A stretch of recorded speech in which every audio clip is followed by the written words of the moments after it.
Bom dia, tudo bem com vocês? Vamos lá, nossa aula de hoje. Hoje vamos começar o capítulo 6, a unidade 6, tá? Lá na página 198, 199. A unidade 6, o nome dela é A Vida por um Fio. E nós vamos falar agora sobre mitologia grega, tá? Então vamos ver um pouquinho. O que é a mitologia grega? A mitologia grega é o conjunto de histórias, lendas e mitos que pertenciam ao imaginário. Ou seja, imaginário. É verdade? Né? Há quem diga que sim, há quem diga que não.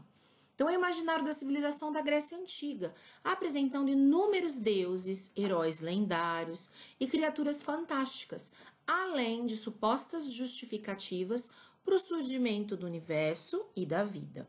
Então, a mitologia ela serve para explicar o que as pessoas não conseguiam explicar antes. Então, olha lá, supostas justificativas para o surgimento do universo e da vida, tá? Então, são justificativas para explicar o que eles não conseguiam explicar na época. E tem os deuses, né? O Olimpo, a mitologia, ela tinha os 12 deuses mais importantes do Olimpo. São 12 os mais importantes. Zeus era Poseidon, Deméter, Hestia, Afrodite, Apolo, Ares, Ártemis, Atena, Hefesto e Hermes. Temos a imagem, como eles são representados, tá? Olha, Hermes, Zeus, Hera, Atena, Poseidon, Afrodite, Dionísio, Apolo e Ártemis. Temos aqui os deuses e do que eles eram deuses. Então, Zeus era o deus supremo do céu. Zeus era o que mandava em tudo.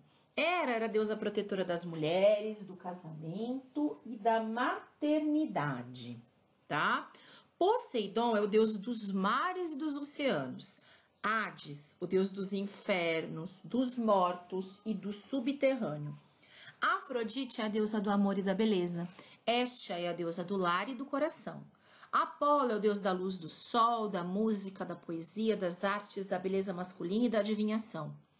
Ártemis é a deusa da caça, da castidade, da luz e da vida selvagem. Ares é o deus da guerra. Atena é a deusa da sabedoria, da justiça, das artes, da guerra, da serenidade, considerada protetora da cidade de Atenas, que é a capital da Grécia. O Deméter é o deus da colheita e da agricultura. O Dionísio, o deus das festas, do prazer e do vinho. Hermes é o deus do comércio e das comunicações, mensageiro dos deuses, protetor dos comerciantes e dos viajantes. E Hefesto é o deus do fogo, dos metais e do trabalho. Então, vocês veem que eles tinham um deus para cada coisa, né? Então, olha lá, a colheita, a agricultura era o Deméter. O Hermes era o deus do comércio, das comunicações, o mensageiro dos deuses. Então, o Hermes, a representação dele é com asinha nos pés, porque como ele era o mensageiro, ele tinha que ser rápido, né? Então, ele chegava rápido para ser o mensageiro, tá? Então, cada deus é responsável por uma área, né? Para, vamos dizer assim, proteção e para o melhor andamento de uma área. Tinha também os semideuses. Na mitologia grega, os heróis eram os semideuses, tá? Eles eram personagens que estavam numa posição intermediária entre os homens e os deuses gregos. Eles possuíam poderes especiais superiores aos dos humanos, força, inteligência, velocidade, porém eles eram mortais. Os deuses são imortais, os semideuses morrem. De acordo com a mitologia grega, os heróis eram filhos de deuses com seres humanos, tá? Então, os deuses, eles se relacionavam com os seres humanos, né? Eles se apaixonavam e tinham filhos. Conhecendo os heróis gregos. Os heróis aparecem em várias histórias mitológicas da Grécia Antiga. Utilizando suas capacidades especiais, eles são capazes de vencer monstros, combater vários guerreiros inimigos e atuarem em missões que seriam impossíveis aos mortais, ou seja, aos humanos. Por outro lado, os heróis apresentavam alguns defeitos humanos, psicológicos e corporais, tá? Então, eles tinham algum defeito, né? Então, a gente vai ver quais eram os personagens. Os principais heróis gregos. Aquiles, que participou do cerco da cidade de Troia, ajudando na vitória grega. Ele era um excelente guerreiro, com muitas qualidades. Só que o ponto fraco dele era o calcanhar. E ele morreu a ser atingido neste local por uma flecha arremessada por Paris, tá? Que era o príncipe de Troia. Heracles, ou Hércules, que é o mais conhecido, né? A força física era a principal qualidade desse herói. Suas façanhas estão presentes nas histórias sobre os 12 trabalhos de Hércules. Ele derrotou monstros e cumpriu vários desafios que seriam impossíveis para os humanos. Ele era filho de Zeus e Alquimena. Teseu, ele venceu o Minotauro no labirinto de Creta. O Teseu, ele entrou no Minotauro, né, na ilha de Creta, e ele, que era uma ilha pertencente ao rei Minos, perdão, né, por isso o Minotauro. O Minotauro, metade homem, metade touro, né, então o Teseu, ele venceu o Minotauro chegando, né, ao final do labirinto onde estava o Minotauro. Então ele matou o Minotauro. Como que ele chegou nesse labirinto? Sendo que as pessoas, elas se perdiam, né, todo ano. Minos escolhia 12 jovens, 6 homens e 6 mulheres, para tentarem vencer o Minotauro e tentarem saírem vivos do labirinto. E esses jovens nunca conseguiram, eles nunca achavam o final. Então o Teseu, ele pegou um novelo, né, de lã, né, de linha, e ele foi, né, a filha do Minos segurou na porta, né, do labirinto, e ele conseguiu chegar até o final e conseguiu voltar, né, porque as pessoas se perdiam. Perseu foi o herói que conseguiu decapitar a Medusa. Ele não olhou diretamente nos olhos da Medusa. Ele, né, usou o brilho do seu escudo, né, o escudo era muito brilhante, ele viu a imagem da Medusa refletida e ele matou-a, né, ele conseguiu saber onde ela estava, porque quem olha para a Medusa, né, vira pedra.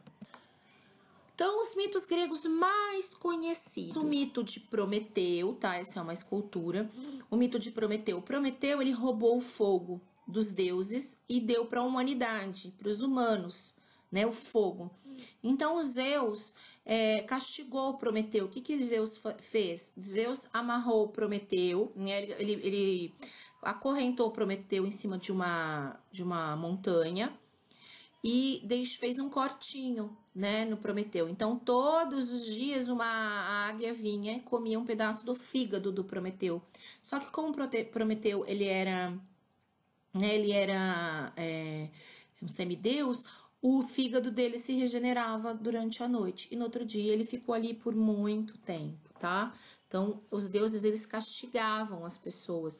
Então, às vezes, as pessoas passavam por alguns problemas e eles diziam que eram os deuses que estavam castigando, quando, na verdade, né, eram problemas que tinham que ser passados mesmo.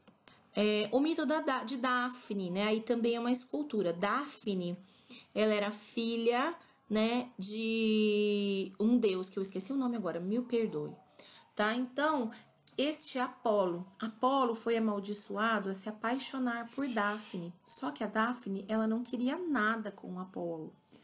E ela pediu para o pai, e o Apolo vivia, né, cercando a Daphne, porque ele era apaixonado por ela. E ela não queria nada com ele, então ela pediu para o pai que a transformasse, que a livrasse do Apolo. E o que o pai fez? Né? O pai transformou-a em um pé de louro, um loureiro, tá bom? Um loureiro. Então, ele transformou a Daphne em um loureiro. O que é loureiro? Folha de louro, sabe? Louro. Sabe aquela coroinha que quando os atletas ganham uma corrida, né? Eles ganham essa coroa de louros. Então, a Daphne, ele transformou-a num pé de louro, né, num loureiro, e toda vez que um atleta ganhasse, né, alguma prova, ela que seria, né, ela que ficaria ornando, né, a cabeça desses atletas, dos vencedores, né? Então, os louros da vitória, né? A Daphne, ela se transformou num loureiro. Aí ela tá no começo da transformação, essa escultura aí. Tá? Também temos o mito de Narciso. Narciso, ele era muito bonito, mas ele tinha também uma maldição que ele não podia ver a sua imagem. Então, o Narciso, todas as ninfas e pessoas, né, as mulheres se apaixonavam por ele, mas ele não queria nada com nenhuma delas. Só que ele foi amaldiçoado a não poder olhar, não poder ver refletida a sua imagem. E um dia ele foi se refrescar na beira de um lago e ele viu a sua imagem refletida e ele se apaixonou pela sua imagem. E ele né, ele entrou nas águas, ele foi procurar a imagem e ele entrou na água e morreu afogado. Então tem até uma planta que se chama, né, uma planta que se chama Narciso, e, né, em homenagem ao Narciso, né, é um mito.